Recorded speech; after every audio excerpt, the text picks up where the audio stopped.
Well, welcome to another episode of Jim's Wet and Windy Allotment.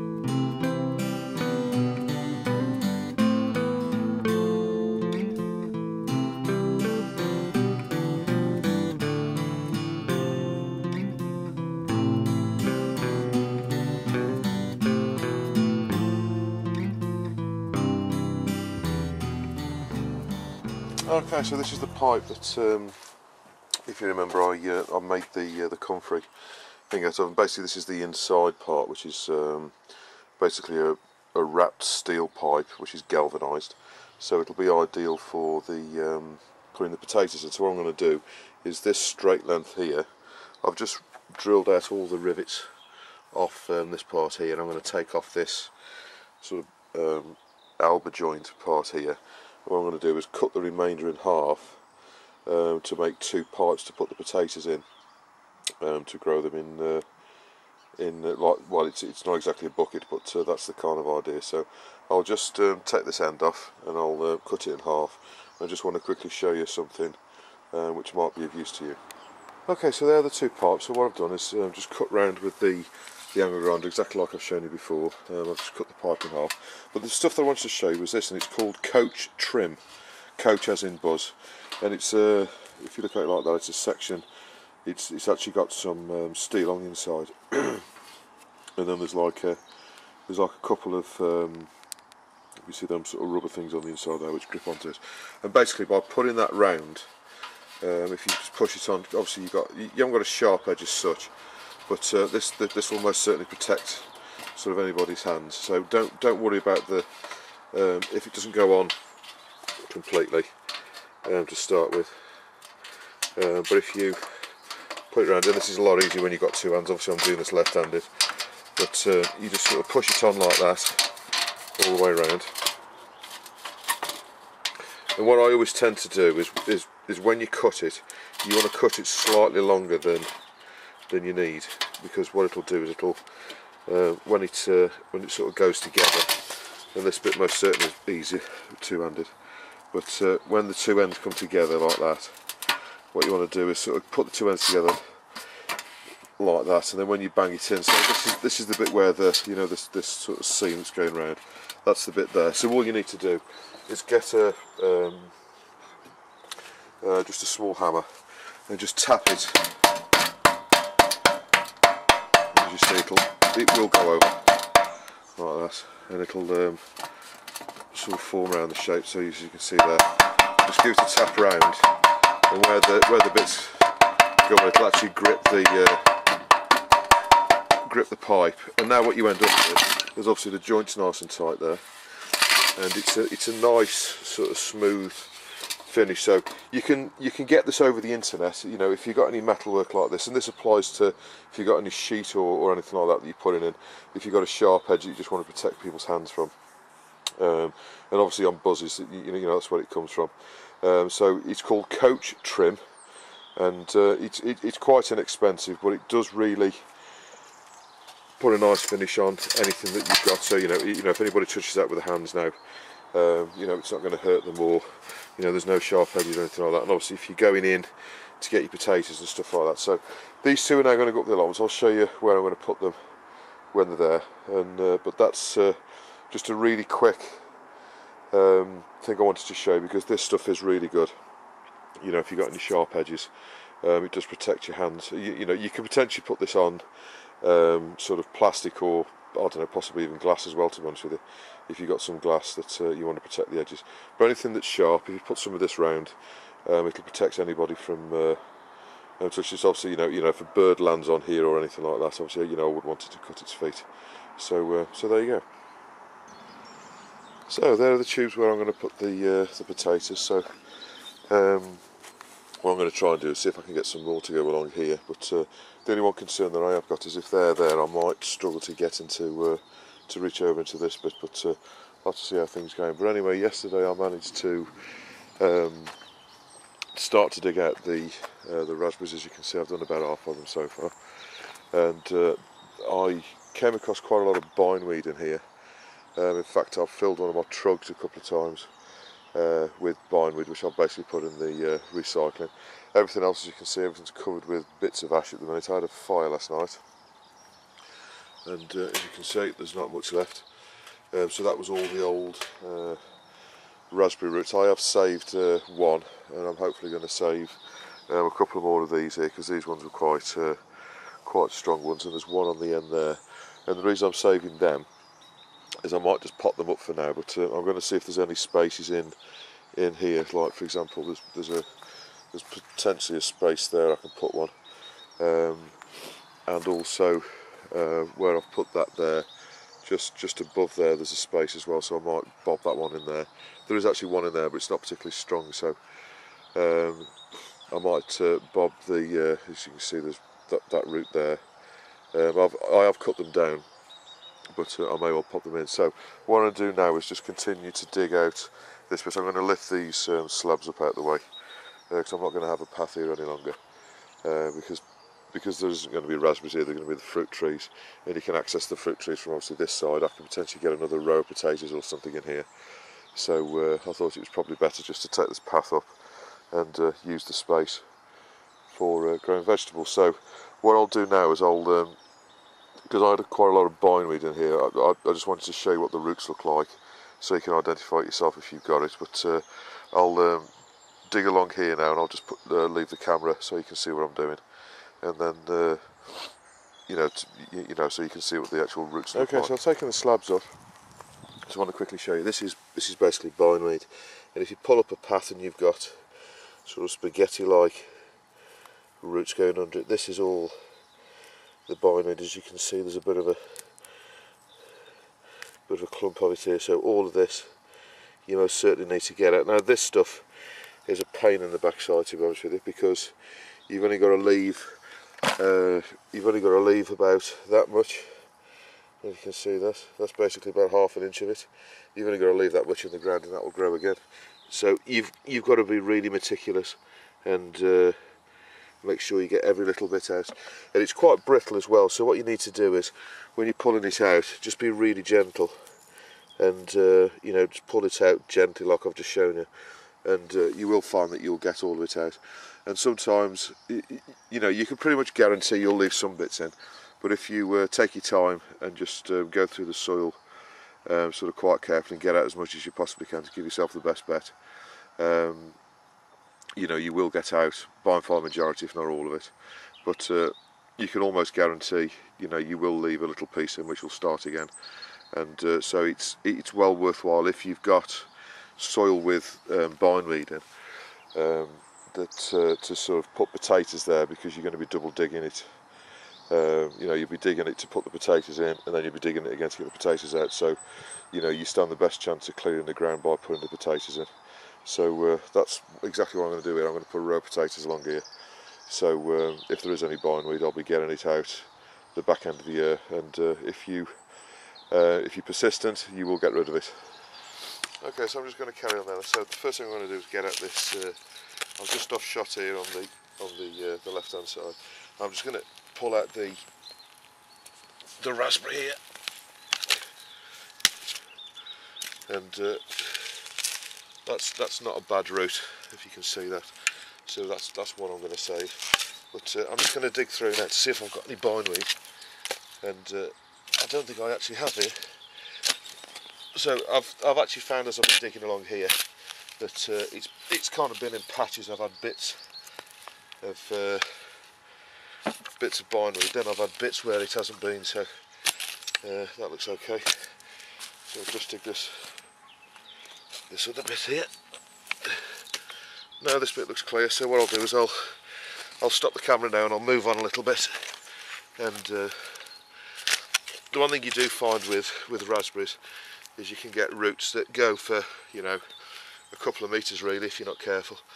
So they do tend to throw out these sort of longer roots, and sort of throw out runners. So what you need to do is make sure to get rid of the raspberries out of a particular area. What you need to do is dig round an area. Now you need to be digging down at least a foot or so to make sure you get the roots. There's no bindweed in any of that, so that's all good. Now I'm not going to dig too much round the post, because what I don't want to do is damage the. That's another reasonably good raspberry, so I'll keep that one as well, because I might bob that in with the others. But I don't want to dig too much around the post, because what I don't want to do is sort of weaken the post in the ground. But no, these are just raspberries here, so I'll stop the video now and I'll show you, because I know I'm about to come across a patch with some bindweed in, so I'll show you that when I get to it. Okay, so this is a spade full here. As you can see, there's some bindweed in here, so if I just quickly knock that off. So you can see here, look, the roots are going under the path a little bit there, but I'm not going to take the path out, so what I'll do is I'll just make a mental note of where they are. So there are the roots, look. Looks just like spaghetti. So what I'll do is I'll just make a mental note of where that is, and as I say, as and when it pokes its head up this year, I'll be getting some weed killer on it. Obviously any plant needs to have its leaves to survive, so even though the roots are underneath the path, if I know whereabouts where it's going to come up, I can most certainly sort of give that a quick spray with some I'll have to resort to weed killer to stop this, because there isn't to my knowledge, there isn't an organic way of getting rid of this stuff. So what I'll do is I'll just get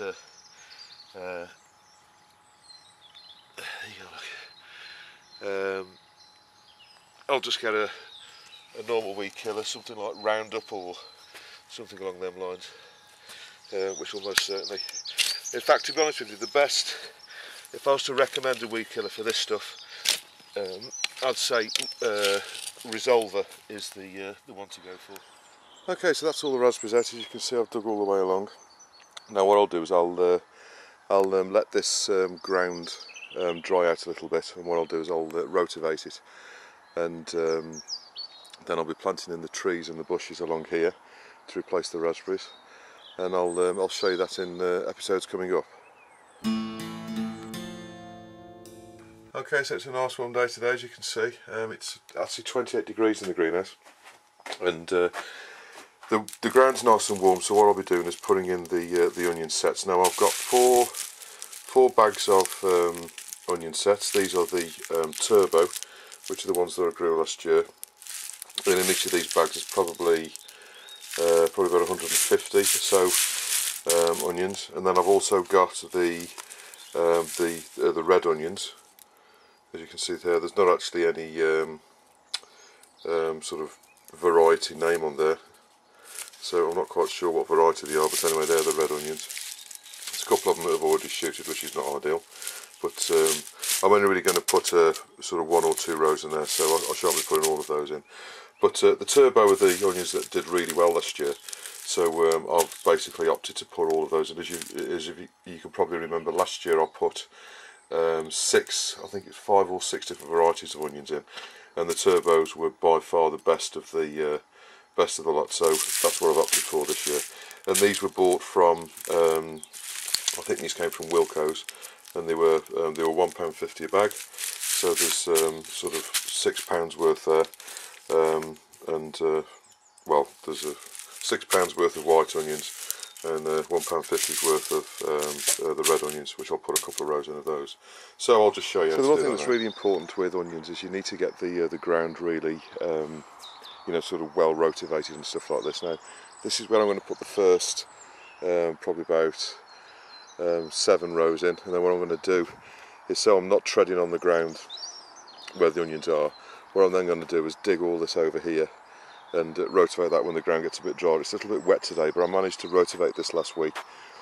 As you can see, I've moved the tunnel down to here, so basically my onions are going to start in this row here, just up the side of the tunnel. So what I'm going to do is very quickly with the fork is just where I've been walking with the rotivator. I'm just going to quickly loosen that up with the fork, and then I'm going to basically with the rake just rake it all nice and level, so you know, so I can start to put the onions in. Basically get all the get the ground completely level, so there's no sort of dips and hollows in where the water's going to sit, because that's the one thing you want to avoid with onions.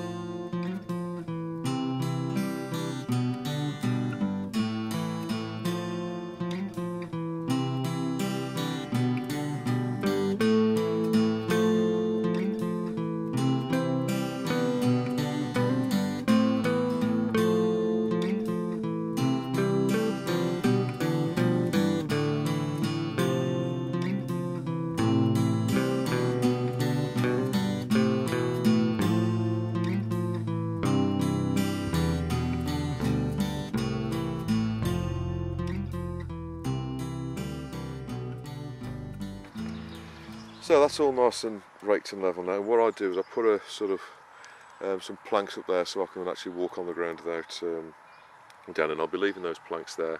So that's where the first sort of 4 rows will go. So what I always do when I'm putting in onions is I always put 2 lines up. Now this line here will be the first row. Then there'll be a row in between, and then that'll be the second row, and then that'll be the third row just before the planks start there. So there's the onion set, and that's a sort of good looking onion set. There's obviously the root end there, and don't be tempted to push these into the ground. What you need to do is, I'll just show you one here with a couple of fingers. Pull back the ground, so you've got nice loose ground, and you've got a hole about sort of 2 to 3 inches deep, and then place the onion set into the hole, root down, and then just cover it back over.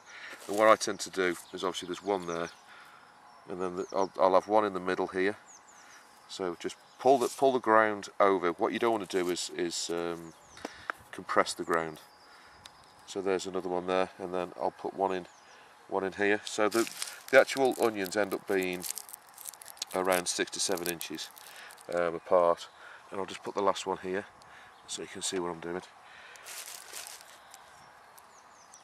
So there you go. So I've got 4 onions sort of along there. So there's the first one, second one, third one, fourth one, and then what I'll do is I'll basically just continue on. So the next one will obviously go over here. Obviously root down, there's the root, so the root goes down. Don't push it into the ground, just place it in the hole, and then one will go just there. Make sure you've got no stones in the ground. What I tend to do is pull the stones out if there are any. So I'll just come around here so you can see, and then the last one will go in just about there. Now the reason I do it like this is, as you can see, they're the first 2, 1, 2, 3, 4, 5, 6, 7, 8. And the reason I do 4 rows at a time is you get them in line with each other, and you're walking on the ground the least amount as possible, because what you want is for the ground to be sort of nice and loose. Now, as soon as I've got them all in, what I'll be doing is just getting a bit of dirt and just put that over the top. Now, birds have got a tendency of pulling them out.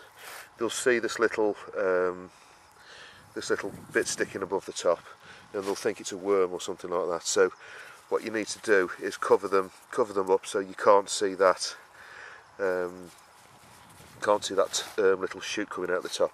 Now, as soon as they've got themselves established and the roots are down, obviously if a bird tries to tug it out the ground, it'll it'll be, you know, it'll have its roots down and the bird won't be able to pull it out. But what you can find is if you leave them exposed, that little top bit exposed, what you can find is the birds will sort of pull them out, and then you'll come back the next day and you'll find all your onions have been pulled out of the ground. So, because the birds won't just have one, they'll go for you know, half your row before they realise what they're doing is wrong. So just make your holes like that with your 2 fingers and pull the, I don't know if you noticed them, but I'm pulling the ground to one side, because what you don't want is the ground to be the ground underneath the onions to be compressed. You want it to be nice and loose, so that the roots can get themselves down into the ground. Just last one there. There you go. So that's the next row. So I'll just continue to do that all the way up the row. As I say, the rows are about 6 inches apart, and I'm placing the onions around 6 inches apart, and that I find that's more than enough space. And you can go slightly wider if you wish, but the reason I do them 6 inches apart like that is so I can basically get the hoe between them quite nicely, and you know, I can pull the weeds out, etc. But you don't really need to go, you know, you don't want to plant them any closer than that, that's for sure. So it's time to harvest the purple sprouting broccoli. As you can see, that's really the ideal time to pick it when it's like that. When it's got a bit more like this one, that's when it's starting to sort of go over really, so that's most certainly the first ones you want to pick. If it's gone like that, where you've got little yellow flowers on it, it's gone too far, so you may be able to salvage some of the smaller ones off the bottom. But really, when it's like that, that's the ideal time to take it. So, and if you do find that it's all coming together like mine seems to be this year, what you can do is pick it and put it in the fridge, and it should keep you in the fridge for a good sort of 4 to 5 days, so you can eat. So I wouldn't suggest you freeze it, but you can most certainly put it in the fridge and you know, sort of store it like that and eat it over sort of the space of 4 to 5 days. So when you're actually cutting the broccoli, if you take off, so we got this one at the end here, this floret at the end, if you take that off kind of about there, these smaller ones behind there will start to develop, and you can potentially pick those later. So there's the first crop of purple sprouting broccoli, and to be honest with you, this year it hasn't really done so well. Last year I had about, if you can see the amount that's in there, that would I'd probably fill that probably about 5 or 6 times last year, but I'll probably be lucky if I get probably 2 or 3 of these this year, to be honest with you. But that's the luck of the draw. Some things do well some years, some things don't. But the thing is with purple sprouting broccoli is you can't, it's one of them crops you can't stagger, because it goes through the winter. Even if you plant a succession in the year, it's all going to come together in the spring anyway. So really, you know, it's one of the first vegetables you get off the allotment, so it's good that way. But unfortunately, it tends to all come in one go if the weather is most certainly like it is this year. Okay, so moving on to the squashes. This is the variety of squashes I'm going to grow this year, and they're from Johnson's, and they're Winter Hornet F1. Now with squashes, I always like to sow them in reasonably big pots, because I don't really want to be disturbing the roots too much. So I'm going to be putting them directly into these sort of square pots that you've seen me using before. And basically they need to go down about 1.5 inches or so. And what I always do is pinch the seed like that, and just basically push it down into the compost, so you can see just about down there. I don't know if you can see that still. I think the soil's gone over it, so I'll show you the next one. So put it down into the pot, and just like that. So can you see? And then just sort of knock the soil over. Now I've left the soil reasonably loose. You actually get 12 seeds in each of the packets, but it looks like I've got 1, 2, 3, 4, 5, 6. I've actually got a 7th seed here. So what I'm going to do is plant half of them this year, and then I'm going to save the rest for next year. So I'll be growing the same ones next year. So do that one exactly the same. So basically, you know, with squashes you only really need sort of 3 plants or so. So what I'm going to do is sow these 7 now, and I'll put them in just a quiet corner of the greenhouse. Now basically the best thing I can do with these now is just basically soak them, give them a really good water, and then because obviously the seeds are quite dry, so they're going to need a bit of water to start them off. So give them a reasonable amount of water. Obviously don't drown them, but I'm going to put those up the front of the greenhouse where it's nice and warm, and they'll germinate off. So I'll show you these when they start to grow. So a really quick tour of the greenhouse. As you can see, all the plants are pretty much as they were, obviously growing nicely, but they're pretty much as they were a few days ago when I showed you. The dahlias and the hydrangeas are still coming on. This one doesn't seem to be showing a lot of growth for some reason, but I'm sure it'll pick up from the rest.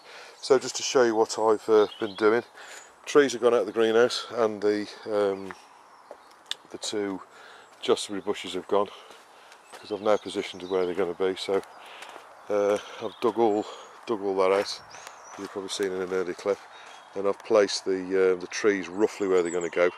Obviously I'm still playing with them a little bit. I think the trees need to come out slightly, but I've sort of worked it so the trees have got about sort of 6 foot either side of them, also for the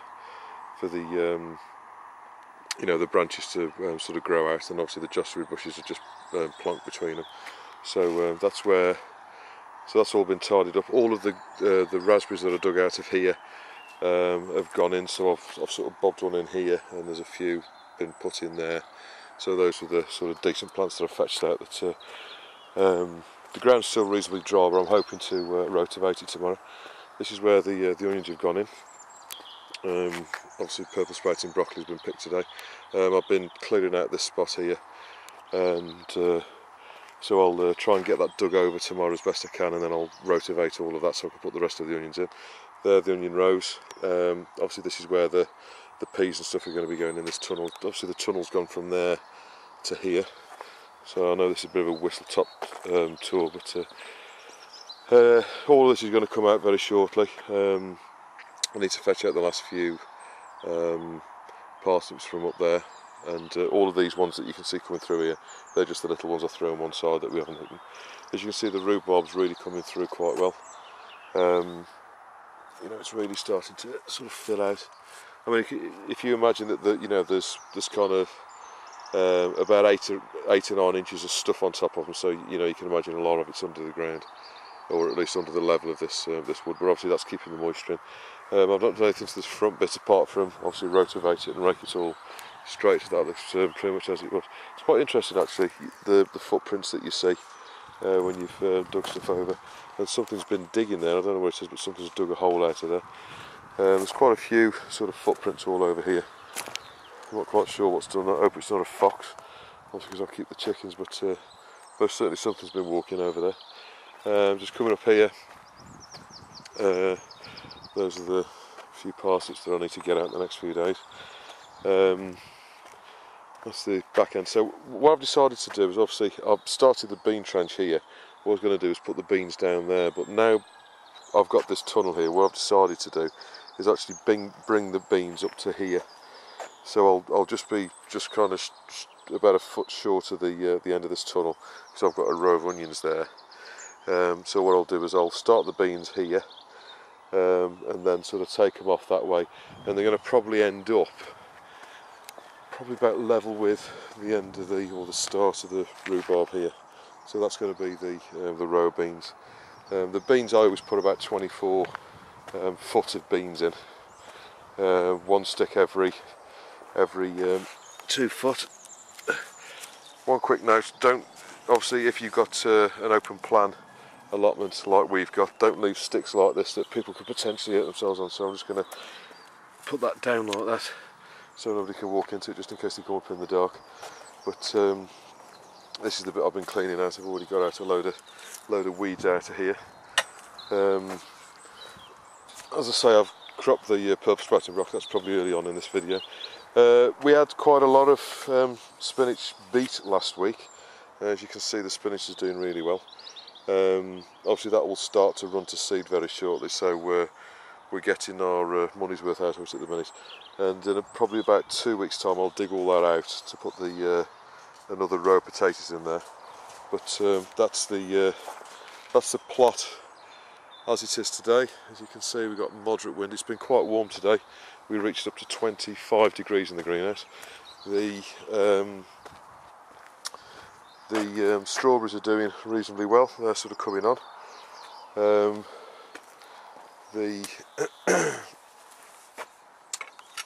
This it's actually lemon balm. I dug that out of the garden down the bottom end, so I've just bobbed it in here amongst the weeds. And obviously the comfrey is coming on quite well.